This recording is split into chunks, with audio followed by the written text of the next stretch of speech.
Hi guys, let's solve today's Leetcode problem, which is problem number 1306, jump game 3. Okay, it's a medium problem. Let's read this out.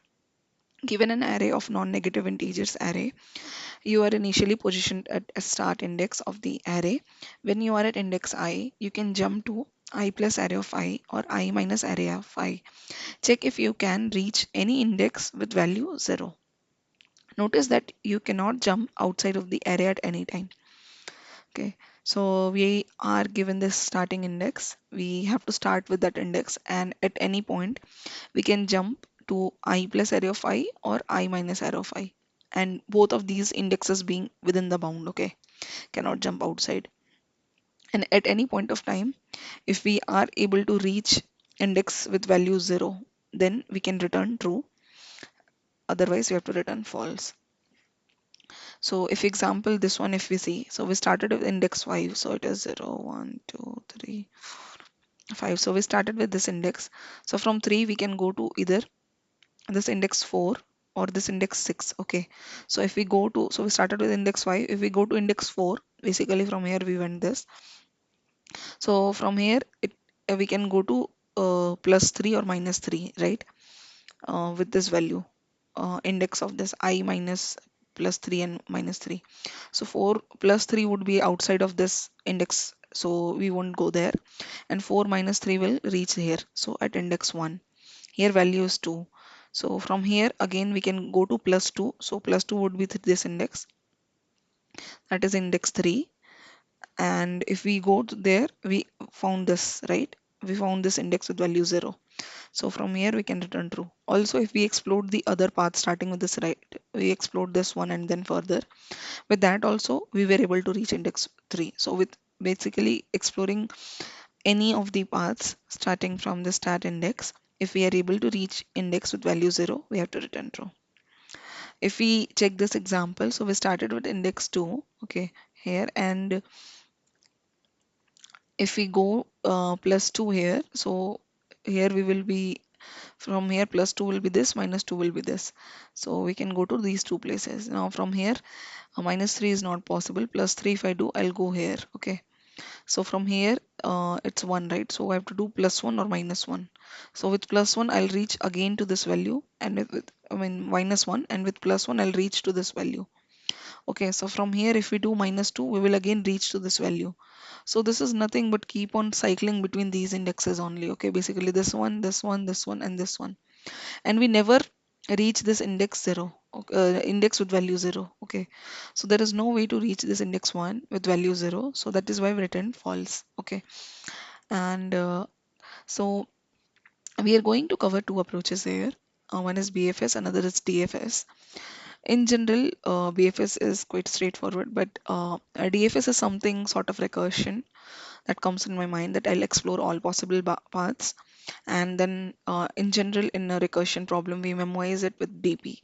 So I will solve this, and then we will use the visited intuition, which is much needed in this approach. Okay. So yeah, that is the two approaches that we are going to cover. And constraint, if we see, so this is this much. So definitely basic recursion won't work in the second case, but we'll start with BFS first. Okay. So let's get started. So we started with index 5. Okay. So we're here. Now in BFS, basically these are the indexes, right? So what we will do, we'll consider each of these indexes as a node. Okay. And from here, this node, we can jump to this index plus 1 or minus 1, right? Basically these places. So this, if this index is a node, so this index 4 and 6 are nothing but their neighbors, right? So we will consider I plus array of I and I minus array of I as its two neighbors. Okay, and we will keep on exploring its neighbors which are within the boundaries. Okay, if they are not visited, so we need to keep visited array also, because in above example here, if you saw, right, so we came back to this value 1. So value 1 was again taking us to this index 2 and 4, and from 2 and 4 again we were coming back to this index 1, right? So this is basically telling us that there is a cycle. So if we have visited, we don't need to revisit it every time, because we will just recurse, we will be keep on iterating. The cycle never ends. So for that reason, we need visited array as well. So we will explore its neighbors if it is within the bounds and if it neighbors are not visited. Okay, so this is the condition. And at any point, if we reach this value 0, then we can directly return false. If not, then after all the exploration, all the neighbors we explored, after doing all exploration, if we are still not able to reach the end, we can return false. Okay, so that is the core idea over here. And if we do dry run on this, so it started with index this 5, so 5 plus 1 would be 6 and minus 1 would be 4. So if we do if we go to index 4, so from 4 it says plus or minus 3. Plus 3 is not possible, so we'll go minus 3. We reach here. Here it says plus 2, the value is 2. So plus 2 will reach this value. Okay. And we could have, kept this visited array as well for these indexes. And we could have kept on marking this as visited. And BFS is basically nothing but using a queue data structure. I mean, I hope you know this much, the basics that in BFS we use queue. So we start with, so initially we will start pushing this starting index. So we'll push 5. Then when we explore with neighbors, right? So neighbors values are 4 and 6 and both are within the bound and both are not visited. So 0, 1, 2, 3, 4, 5 and 6. Initially all of these are not visited. So 0, 0, 0, 0, 0. Okay. Started with 5. So we'll mark this as visited. Its neighbor are 4 and 6. We'll push 4 and 6 and we'll mark both of these as visited. Okay. This was we explored its neighbor. Now we explore 4. So for 4, we its neighbors are basically plus 3 is out of bound. So we have to go to minus 3 only. So minus 3 is nothing but index 1. Okay. And index 1 will mark it as visited. Now, yeah. And we have not reached this value yet. Now next value in the queue is 6. So with 6, where all we can go? Plus 2 minus 2, right? So plus 2, if you see, so plus 2 is outside, so we won't go there. Minus 2 is 4, but 4 is already visited, right? So we won't go anywhere. So 6 is also done. Now with 1, index 1, I can go to minus 2 or plus 2. Minus 2 is not possible, it's outside. So plus 2 is at 3, okay? So we'll explore this 3 and mark this as visited. Okay, so now for 3, this is our index 3 node, right? So when we started, we checked the, every time we are checking also, right? If this value is equal to 0 or not, this index value. So for 3, when we started exploring, we saw this value is 0, which means this has found a index with value 0. So we'll return true. Okay. And that is how we kept on exploring. So this was our queue. So yeah, that's all for the BFS. Now let's check the code. So we have given this array and the starting index. We initialize the size, we initialize the queue. In queue, we push the initial value. Then we have this visited array and we mark the starting index as visited. We are iterating while queue is not empty. This is the index, which is the queue first value in the queue, and we pop that value. If this index is equal to index value, it is equal to 0, which means we have found index with value true. We are able to reach, so we'll return true. If not, then we'll keep on exploring its neighbor. So there will be two neighbors, that will be next index 1, next index 2, as index plus array of index of I, index plus array of index minus index of I. Okay. So since when we do plus, right, this one thing is that this index, right, we are adding this array of index every time, and in the constraint it is given it's always positive. Okay, so if I'm adding some value to the positive value, it will obviously get greater, right? So I need to check only if this value is less than n or not. Okay, because this value overall index can only exceed. Okay, it cannot reduce its values, because in index it will be always positive, and this is also given as positive. So positive plus positive will always be more value, okay, altogether. So you have to check if this is less than n or not. Okay, only this much check is sufficient. And also if it is not visited. Okay, if not, then we can push this value as the next index we have to explore and we'll mark this as visited. Now for the another value, the next index 2, where we are doing minus, right? So this, if there is some index and we are doing subtraction of some value, so it can go less than 0, right? So we have to check if this value is greater than or equal to 0 or not. Then only we have to explore, because then only it will be a valid index. Otherwise it will be out of bound. Okay. So if it is valid and it is not visited, so we'll push this as a next index to explore in the queue, and we'll mark this as visited. Okay. So this is how we'll keep on exploring our neighbors until we find this value 0. And after all the exploration, if we didn't find, we return false. Okay. So that was the approach for this problem. And time complexity, if you see, we are pushing all the values in the queue, and we have this visited array concept. So altogether, at max, we will end up exploring all its neighbor, nothing more than that. Just exploring all its neighbors. So time complexity would be O of n. Okay. And space complexity, we are using a queue and a visited array. So at max, it would be O of n plus O of n only. So altogether O of n. Okay. So that's all about the BFS approach. Now, so this is sufficient if you just come up with this much. This is all good, all right. But if in case you want to explore the DFS part also, or maybe in your mind the DP approach might have came up, okay, that maybe we can solve this with recursion, DP and all that. So we can solve it using that also. So let's discuss that. So we'll use the same concepts as above, that each node as index, and its neighbors as we can make basically two jumps, I plus array of I or I minus array of I as the two neighbors. Okay. And key idea is here we will explore all its neighbors. Okay. So we will basically explore all the paths starting from this index 5 until we reach this index value with index as value 0. Okay. So we'll start with any index and then we'll keep on exploring. Okay.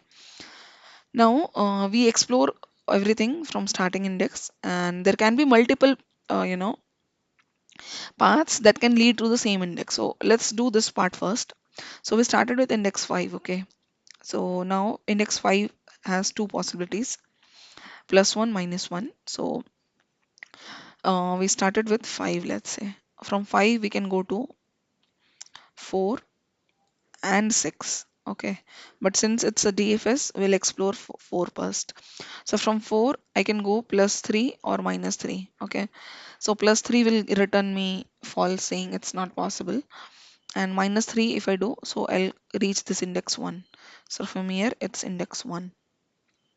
From index 1, I mean, I can say that, I explored this value also, let's say. So 4 plus 3 will be 7, and we'll explore it later. I'm just writing it out, but we will explore it later. So from 1, where all we can go? 1 we can go to, we started with 1, right? So from 1 we can go to minus of this or plus. So basically this was minus and then plus, right? This was again minus and then plus. This if we do minus and then plus, right? So if we do 1 minus 2, then it will be minus 1. So since minus 1 is out of bound, so we directly return false from here. Okay. So it will return false. And as same, basically DP of, so this value basically it will tell if I can reach this index with value 0 or not. Okay. So from this one, we explored this path. Okay, this, and this, and so on. So we got to know with this path it's not possible. So we'll take the plus 1. Okay. So from 1, we started with plus 1. Okay. So plus 1 will give me, uh, from 1, if I do plus 2, it will give me 3. Okay. So I'll come to 3. With 3, I found this value as 0. So from here, it will return true. Okay. So it returned true. This left is returning false, right is returning true, overall true, true. Okay. So if you see that we have returned a value true, but here we cannot directly return. Here we will explore its further values also. Okay. Its neighbors, plus of this, minus of this index. So likewise we will just keep on exploring, okay, for all the values, all the depths. And at any point if we get out of bound, we return false. If we found this value, we return true. That's all. Okay. So there can be a case where we reach this index, some of this index, we will reach this value, let's say 3 here we reached again, right? So 3 is basically returning us true. For further exploring, we will reach this value here somewhere, again. So we know that for 3 we have found the answer as true. So we don't need to further explore more. Or maybe for 1, when we explored, we know that for 1 altogether answer was true. Okay. So we don't need to explore further -1 or 3. So if we at any point we come to this index 1, we know answer is true, right? So we will need to store those answers so that we don't repetitively solve the same problem. Okay. So there can be multiple paths that can lead to the same index. Okay. So instead of recomputing that index again and again, we will memorize that. Okay.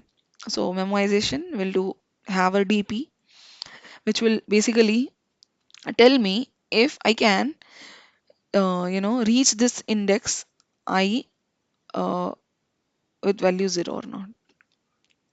So basically, can this index I reach 0? So this is what my DP tells. Okay. Now, if DP of I is 1, which represent yes, this can reach in value 0. Okay, this index I can reach this value 0. If it is 0, means this index I cannot reach this value 0. Okay, so it's no. If it is -1, okay, which we initialize initially, which means this index is not yet processed, so you have to explore, okay, of for this index. So we will do the same. But since we know that this is a graph and above example we explored that there can be a cyclic situation. So I'll take a smaller example. Let's say it is 1 comma 1, okay, 0 1, and let's say starting index is 1 only. Okay, so starting is 1. We started with 1 and we have this DP also, value stored 0 1. Okay, so initially it's -1. Now we started with 1. Okay, what does 1 says? It can go +1 -1. +1 will be out of bounds, so we'll explore -1. Okay, so from we started with 1, and from here we went to, basically if I say plus, so it was 2, but this is out of bounds, it will return false. Okay, and so this is returning false. I have to explore -1. So minus will give me index 0. Okay. So from index 0, again, where all I can go. So index 0, if I go to plus, so plus is again 1. Okay. So it will give me again 1. So from 1 again where I can go. So these are not, we have not find answer for these values yet. Neither for 0 nor for 1, because both of them are calling them this neighbor again and again. So this is calling this one, and this is again calling this one. Okay, this, you are my neighbor, you give me answer. Okay, so now one is finding answer, its neighbor is 0. So 0, it's saying, okay, you are my neighbor, you give me answer. You give me answer. So this is a cyclic situation. Okay, so we are keep on revolving, and will recursively end up on this. Will this will give a stack overflow. So just memoizing also won't give us the answer. Okay, so we need to use the visited array concept here, that if we are starting with finding value for this index, right? So to start with, I'll say that, okay, this is my visited, this was my DP, and here I'll say that, okay, I have to find answer for this index 1, right? So I'll say, okay, initially I'll mark it as 1, saying that it is not able, for this index 1, it is not possible to reach value 0. So initially I'll start with that assumption that it is not possible. Okay, now I will explore the neighbors. So from right hand side, we got the, okay, so I'll just write this again.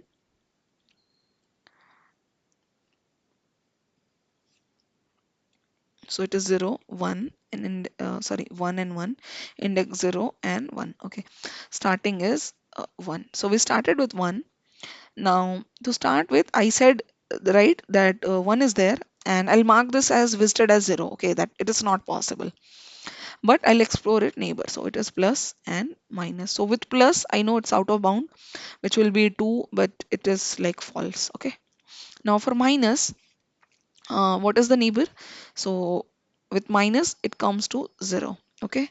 So while exploring 0, again, we will say that, okay, uh, initially we will assume that you are not possible, you are not able to reach the value 0.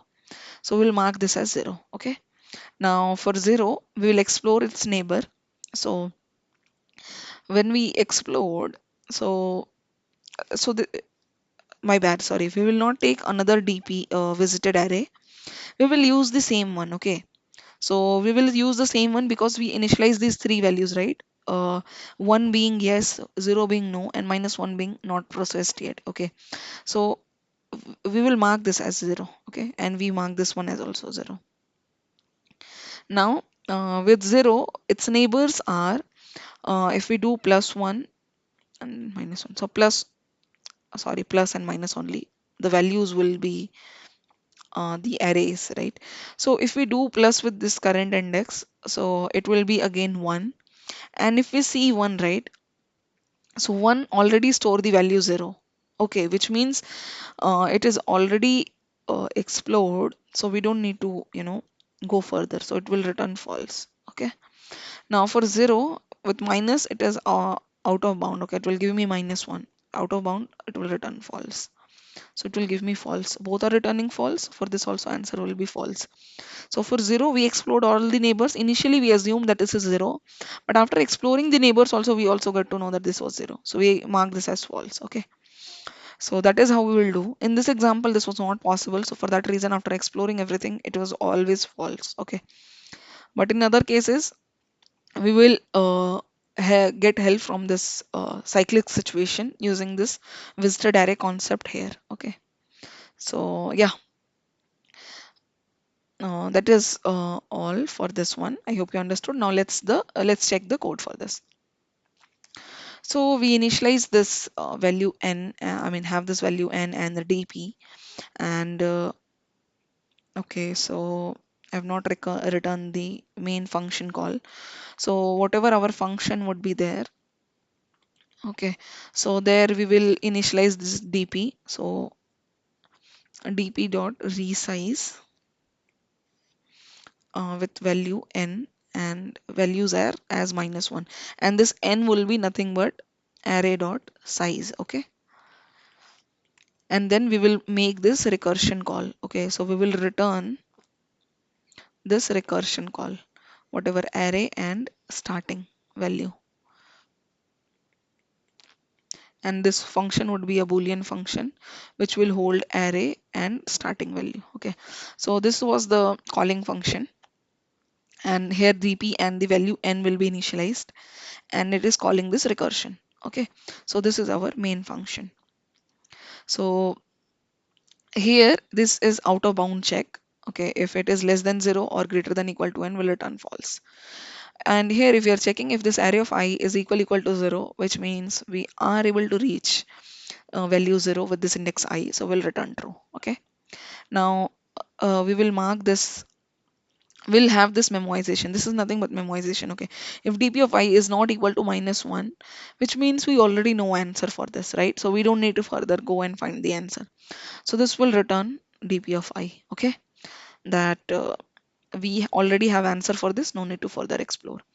If not, then we will mark this as, okay, we as 0, which means that we are not able to reach this value 0 with this index I. We will assume this. Okay, now we will explore both the neighbors. So plus and minus are both the neighbors, where I plus array of I and I minus array of I.